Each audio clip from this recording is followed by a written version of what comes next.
And welcome back to the Kansas City Royals franchise mode here on MLB The Show 23. The Royals are in the month of May, and actually we're going to sim through the entire month of May in today's video. And if you missed it earlier today, folks, yes, you've been asking for it, and the San Diego Padres March to October is not dead. It's not over. It just got posted earlier today. So go check out that video if you haven't yet, and go watch that video after this Royals franchise mode is posted. And hey, if you want to see it, link is in the description down below. But for the Royals, kind of just teetering around 500, not, pulling away from that mark that much, on either side with wins or losses. But we're now into the month of June, and we're going to be taking on the Washington Nationals, who are god-awful right now. We're going to go into this game 32-32, 3 games back of that AL Central lead, of course, held by the Minnesota Twins. But of course, season just got started. Let's get it going now with the Royals and the Nationals from Kauffman Stadium back here in Kansas City, Missouri. And it's something that I just want to mention. What do we do with this team in terms of Gavin Cross? Because I really want Gavin Cross in the lineup. We saw him in the last episode. He's not playing here tonight,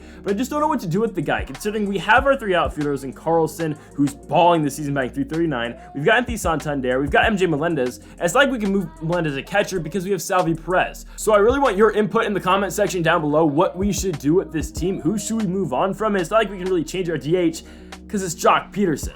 So we'll see. And folks, if you haven't yet, though, make sure that subscribe button down below for some more MLB 23 The Show here on the channel. Shane Baz making the start tonight for the Royals, area 4.7 this season. Baz will see the former top prospect in James Wood up first. Wood gonna hit one to right field, but right to Anthony Santander.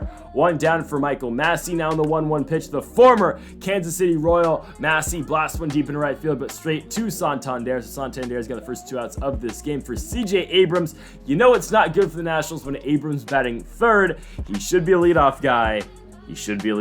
We go to the bottom of the first. Cade Cavalli now pitching for the Nationals. It looks like he's gotten his injury, issues taken care of. Cavalli will see Bobby Witt Jr. first, and Witt goes perfect into left field. Witt will be on first base now for Dylan Carlson, who we've moved up to second because he is batting .339 this season. However, he will ground out right there. Carlson will be on first base here with 1 out for Vinny Pasquantino, and Pasquantino is going to get jammed on that inside Cavalli fastball. That one's going to be caught for the second baseman in Massey. 2 down for Salvi Perez, and Perez will be late on the slider as we go into the top of the second. Jake Berger up first here for the Nationals, and they're going to say he went. So Berger's going to strike out on that Baz knuckle curve. Salvi over to first to Pasquantino. 1 out for Alex Call. Call extends the bat on the slider right there. Down he goes. 2 outs for Keibert Ruiz. Don't know why Ruiz isn't batting higher. That's kind of a BS strikeout right there, but we'll take it.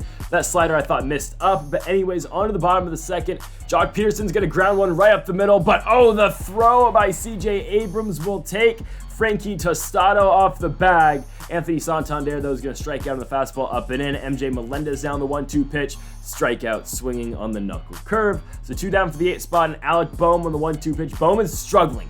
And if I could rework the order to get Gavin Cross in the lineup instead of Alec Bohm, I do it. Unfortunately, there is no logical way to do that, and Bohm is batting the worst in the team right now in the 8th spot, batting .208. Just don't know what to do with them. I think Bohm's definitely a guy who will look to trade at the trade deadline, but for now, there's really not much we can do with him. So 1 out, runner on first for Ryan Velade, and he's going to hit one in the air, Vinny Pasquantino. Pasquantino is going to tag out the runner at first. And it'll be a double play for the Royals as we go into the bottom of the third. Here comes the former Washington National in Luis Garcia playing against his former team. Garcia's on with the single, but now Bobby Witt's going to ground straight into a double play. However, it's tough to turn to on a guy like Witt. His 99 speed will get him on first base for Dylan Carlson. Carlson turns on a fastball. Deep right field, that ball's up, and it is out of here.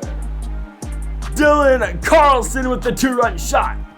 Carlson makes it 2-0 now for the Kansas City Royals. His 8th of the season, 388 feet. His hot bat continues to produce for the Royals. He's having a way better season than what anyone else on this team is doing, especially Bobby Witt Jr. He's batting 100 average points higher than Witt, and he's got more home runs. It's 2-0. Royals make it 3-0. Vinny Pasquantino, no doubt about it, in the center. He takes Cavalli yard, center field, deep center field, straight away. It's 3-0 now for the Royals. Pasquantino's 14th of the season, 431 feet. Pasquantino, it's a tough race to get in the All-Star game as a first baseman, but I think Pasquantino's really making a case. We'll have 1 out for Salvi Perez on the 1-1 pitch. Perez gets a fastball. That is a ball. They'll take it deep in right center field. That ball's got carry, and oh my goodness, it's gone. Wow. was not expecting that. Salvador Perez takes Cade Cavalli yard. It's going to be a solo shot for him, his 19th of the season, 423 feet, and the Royals just went back to back to back in terms of home runs. 4-0 now for Kansas City as 2, 3, and 4 in the lineup deliver, and now can Jock Peterson make it 4 in a row?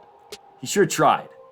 Jock's going to get under the circle change. It's going to be caught. 2 down now in the inning for the 6th spot by the name of Anthony Santander. I hit really well at Santander. It just seems like the CPU doesn't have too much success with him as he only bats around that 248 mark. We'll go into the top of the 4th, though, up 4-0. James Wood up first here for the Nationals. Wood going to hit one to center field, but straight to Dylan Carlson.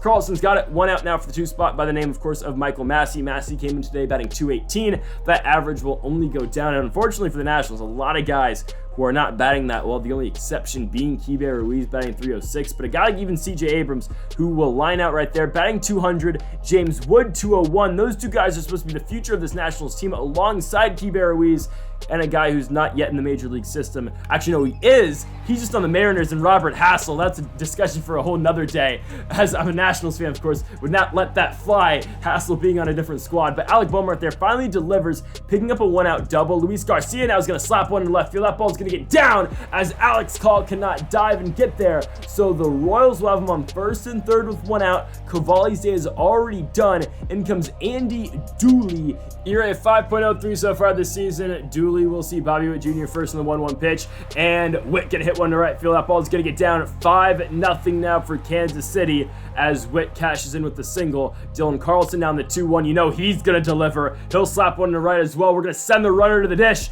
Oh my goodness, I think we're done. Yeah, oh my god.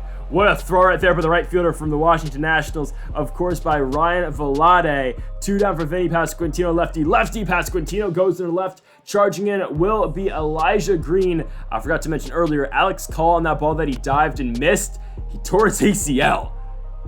So Elijah Green, and probably, I like me some Alex Call, but for the better of the Nationals organization, it's probably better that Elijah Green does play every day in left field. I don't know why he isn't in the first place, considering he was their first-round pick a couple years ago in game. So anyways, Call's out, and there is Elijah Green, who will likely make this play right here, putting away Salvador Perez in the flyout. Green is an athletic freak. Let's just say it how it is. He's like, kind of like Zion of baseball. If Zion wasn't, or if Elijah Green wasn't like, kind of obese half the time. I'm just saying, Elijah Green's going to be a superstar in the sport someday alongside James Wood and Robert Hassel in the outfield for the Nationals, and I'm not just saying that because I'm a Nationals fan. To the top of the 6th, Shane Baz going to strike out Tyler Hardman looking, so down goes the 3rd baseman. Frankie Tostado now on the 2-2 pitch is going to get flown out into left field to MJ Melendez. 2 down for the right fielder now, and Ryan Velade. He's batting under 200 so far this season, and that average is only going down, so give him an A-Town down as we go into the bottom of the 6th.